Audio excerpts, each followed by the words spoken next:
You know, we all need to get angry. If we didn't have anger, and if we weren't angry at something, we wouldn't have gotten the United States going. We would still be sitting there putting up with what Britain was pushing on us at the time. We get angry at disease. We get angry at illnesses. We fight a cold. We fight the flu. So fight is good. Anger is good at times. Can't be totally passive. The problem is we have to learn out how to process it and acknowledge it. A lot of you may have never used the word anger when you were a kid. One of the things I ask in my group is, what did mom or dad call anger around home? A lot of times it was not expressed as anger. It would be expressed as dad's having a bad day, mom's having a bad day, dad has a headache, you know, whatever. The truth is it's anger, and we need to deal with it and acknowledge the anger.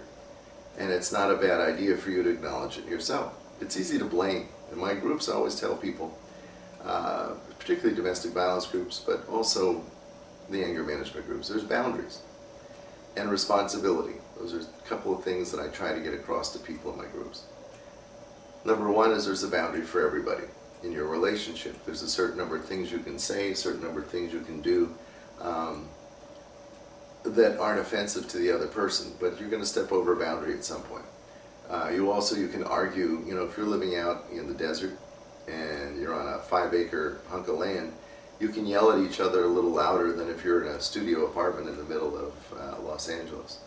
Out in the desert, no one's going to hear you. In the apartment, they're going to hear you. But also with what we say with each other. There's words that trigger us. You have to kind of figure out what works for each.